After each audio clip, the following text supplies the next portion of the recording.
व्यासपीठ चतुश्रोते व्यासांची हाताधून परीक्षण करणारे परीक्षक व विद्यार्थी मित्र हो.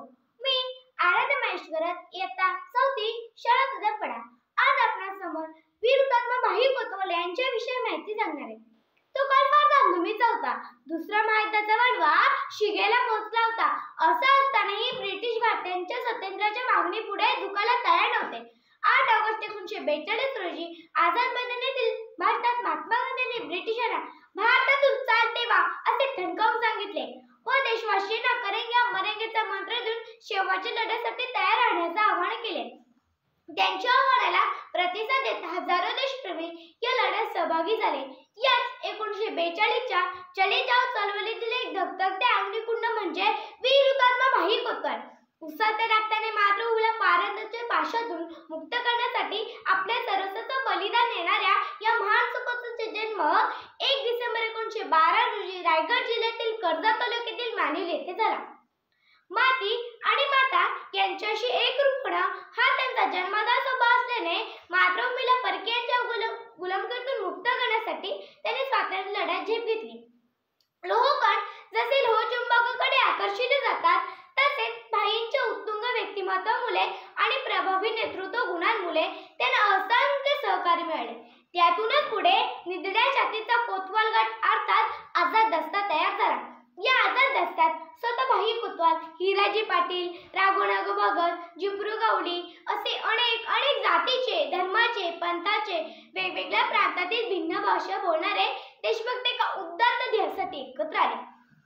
ब्रिटिश शासनाला जेरीस आणण्यासाठी सरकारी कचेरीवर हल्ला करणे, टेलिफोनच्या तारा तोडणे, रेल्वे रूळ उखडणे, विजेची पायलन पाडणे अशी कितीतरी जीवावरची कामे हे क्रांतीवीर करू लागले.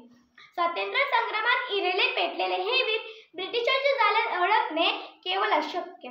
कधी रानावनातून, कधी नदीपात्रातून तर कधी डोंगर वस्त्यातून आश्रय घेत ते ब्रिटिशांना गुंगारा देत होते. ऑगस्ट क्रांतीचा वणवा आता शिगेला पोहोचला होता. इंग्रजांच्या साम्राज्याला सुरुंग लावणाऱ्या आझाद दस्त्याचा ठाव ठिकाणा सुगावा अखेर इंग्रजांना लागला. क्रांतिकारकांच्या वस्त्यांच्या बातम्या इंग्रजांना पुरवल्या गेल्या आणि 2 जानेवारी 1943 ची ती पहाट क्रांतिकारकांसाठी कालरात्र ठरली. मुरबाडच्या लाल मातीत आपल्या लाल रक्तानं लाल क्रांती करून वीर हुतात्मा भाई कोतवाल, वीर हुतात्मा हिराजी गुमाजी पाटील यांनी भारत मातेला स्वातंत्र्याचा अभिषेक घातला. लाख मोलाच्या 2 नरवीरांच्या रक्तानं सिद्धगडची माती पवित्र पावन झाली. मुरबाडच्या मातीतील सिद्धगड ही जगातील अमृतालाही अमर करणारा क्रांतीतीर्थ आहे.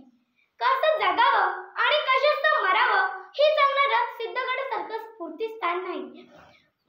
मातृभूमीच्या मुक्तीसाठी आपलं सर्वस्व अर्पण करणारे आमचे युगपुरुष न्यायी होते, विवेकी होते, विचारी होते.